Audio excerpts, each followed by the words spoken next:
আসসালামু আলাইকুম everyone, welcome back to my channel. আবারও চলে আসলাম আপনাদের মাঝে আরও একটা ভিডিও নিয়ে। আর ভিডিওটা শেষ পর্যন্ত দেখার অনুরোধ রইল। প্লিজ আপু ভাইয়েরা একটা লাইক দিয়ে ভিডিওটা দেখা শুরু করবেন।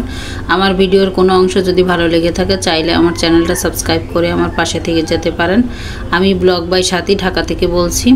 তো এখানে আমি কি রান্না করব সেটা তো দেখেই বুঝতে পেরে গেছেন।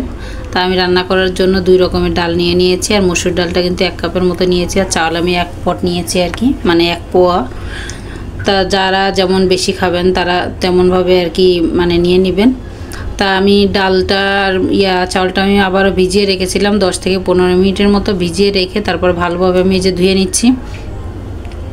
আর ধুয়ে নিয়ে তারপরে আমি মানে বিভিন্ন ধরনের মশলা দিয়ে দিব, যে যে মশলা আর কি মানে দেওয়া লাগে আর কি। তার 3টা এলাচ দিয়ে দিলাম, 3টা লবঙ্গ দিয়ে দিলাম, আর 4-5টা গোলমরিচ দিয়েছি, 2 টুকরা দারুচিনি দিয়েছি।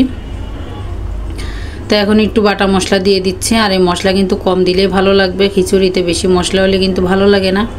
তা যাই হোক দিয়ে দিলাম। এখন দিয়ে দিলাম তেজপাতা আর লবণ দিয়ে দিলাম, স্বাদ মতো লবণ দিয়ে দিচ্ছি। আর হলুদের গুঁড়া দিয়ে দিলাম 1 চা চামচের মতো, তো একটু কম হয়ে গেছিলো তার একটু দিয়ে দিলাম। আর মরিচের গুঁড়া দিয়ে দিলাম আর কি 1 চা চামচের মতো। আর খিচুড়িতে ঝাল কিন্তু বেশি হলে ভালো লাগে না, তাই আমি অল্প করেই দিয়েছি। আর ধনিয়ার গুঁড়া দিয়ে দিয়েছে, ধনিয়ার গুঁড়া কিন্তু 2 চা চামচের মতো দিয়েছে। ধনিয়ার গুঁড়া বেশি দিলে খেতে ভালো লাগবে, তার জন্য ধনিয়ার গুঁড়াটা বেশি দেওয়া হয়েছে। আর টেস্টিং সল্ট দিয়েছি, টেস্টিং সল্টটা অপশনাল। আর কেউ যদি না দিতে চান কোনো সমস্যা নেই, কোনো দরকার নেই দেওয়ার। আর এই বিভিন্ন ধরনের মশলা যে ব্লেন্ড করা আছে আর কি সেটা আমি দিয়ে দিলাম গুঁড়া 1/2 চা চামচের মতো। আর বিরিয়ানির মশলা দিয়ে দিলাম। আর বিরিয়ানির মশলাটা দিলে কিন্তু খিচুড়িটা খুবই ভালো লাগে খেতে। আর যদি কেউ না খেয়ে থাকেন অবশ্যই দিয়ে একদিন খেয়ে দেখবেন, খুব মজা হয় কিন্তু। আর সামান্য একটু সরিষার তেল দিয়েছি, যেহেতু এর আমার পরেও কিন্তু আরও কিছু আমার দিতে বাকি আছে, তার জন্য আমি এই যে এখন সরিষার তেলটা একদমই অল্প করেই দিয়েছি। তা দিয়ে আমি পানি দিয়ে দিচ্ছি, আর পানিটা আমি মেপেই দিব। আর বেশি যদি লেটকা খেতে চান তাহলে কিন্তু একটু বেশি পানি দিতে হবে। আর কম লেটকা খেলে কিন্তু আর কি মানে অল্প করেই পানি দিতে হবে। আর এটা লেটকা খিচুড়ি বলে আর কি। তা আমি যে পানি কতটুকু দিচ্ছি দেখুন। আর এই চালটা কিন্তু 1 শুদ্ধ চাল, তো অল্প পানি দিলে কিন্তু হয়ে যাবে। আর যারা একটু মোটা চাল খায় তারা কিন্তু পানিটা একটু বেশি দিতে হবে, তাহলে কিন্তু ভালো লাগবে। তা ঢেকে দিয়ে যে আমি রান্না করে নিচ্ছি। আর এই যে দেখুন এই বলক চলে এসেছে। আর আমি একটু এখন নেড়ে চেড়ে দিব। আর এখন নেড়ে চেড়ে দিয়ে তারপরে জালটা কমিয়ে দিয়ে তারপরে ঢেকে রাখবো। আর ঢেকে আমি রান্না করে নিব, তাহলে সবগুলো সুন্দর মতো সিদ্ধ হয়ে যাবে অল্পতেই, অল্প সময়ের ভিতরেই সিদ্ধ হয়ে যাবে আর কি। আর ঢেকে না দিলেও কোনো সমস্যা নেই, তারপরেও সিদ্ধ হবে। কিন্তু এখন ঢেকে দিলে হবে কি উপরে চাউলগুলো সুন্দর মতো সিদ্ধ হয়ে যাবে, তার জন্য। আর আমি জালটা কমিয়ে দিয়েছি, নাহলে কিন্তু বলক এসে পড়ে যাবে, তার জন্য। তা দেখুন খিচুড়িটা কিন্তু প্রায় হয়ে আসার মতো হয়ে গিয়েছে। তো এখন আবার একটু নেড়ে দিব। তাই এভাবে যদি কেউ খিচুড়ি না খেয়ে থাকেন অবশ্যই খেয়ে দেখবেন, খুবই ভালো লাগে খেতে। আর রান্নাটা কিন্তু খুবই মজা হয়েছিল। আর খেয়েই তারপরে আমি ভয়েস দিয়ে বলতেছি আপনাদের মাঝে। আর এখন যেহেতু বৃষ্টি হচ্ছে, মাঝে মধ্যে হঠাৎ একটু একটু বৃষ্টি হচ্ছে, আবার একটু একটু গরম পড়তেছে। তা বৃষ্টির ভিতরে আমার গতকালকে বৃষ্টি হয়েছিল, যেহেতু আমি গতকালকে ভিডিওটাই দিচ্ছি। আর বৃষ্টি হয়েছিল দেখে আর কি আমি খিচুড়িটা রান্না করেছিলাম। তাই যে এখন আমি বাগার দিয়ে নিব। আর এখানে যে আমি তেল বসিয়ে দিয়েছি, আর তেলটা গরম হওয়ার পরে দিয়ে দিলাম 5 ফোড়ন। আর 5 ফোড়নটা কিন্তু 1/2 চা চামচের মতো দিয়েছি। আর 5 ফোড়ন কিন্তু বেশি দেওয়া যাবে না, একদমই অল্প দিতে হবে, তাহলে কিন্তু ভালো লাগবে না খেতে। আর কম করে দিলে কিন্তু একটা ঘ্রাণ আসবে ভালো। তা আমি শুকনা মরিচ দিলাম 3টা শুকনা মরিচ, একটু আমি কেটে 2 ভাগ করে দিয়েছি। আর শুকনা মরিচের ঘ্রাণটাও আসবে তার জন্য একটু দিলাম।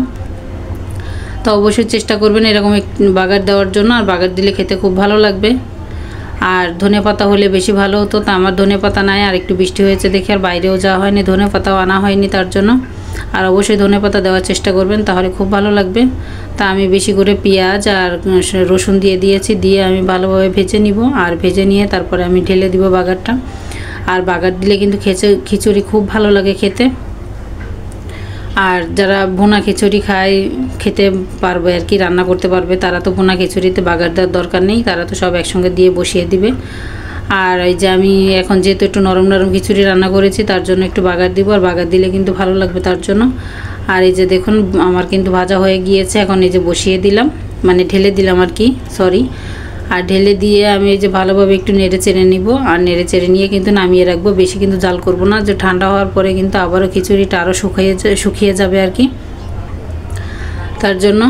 আর খিচুড়ি বেশি জাল করলে আর ভালো লাগবে না, যেহেতু মানে বাগার দেওয়া হয়েছে, বাগারের ঘ্রাণটা চলে যাবে।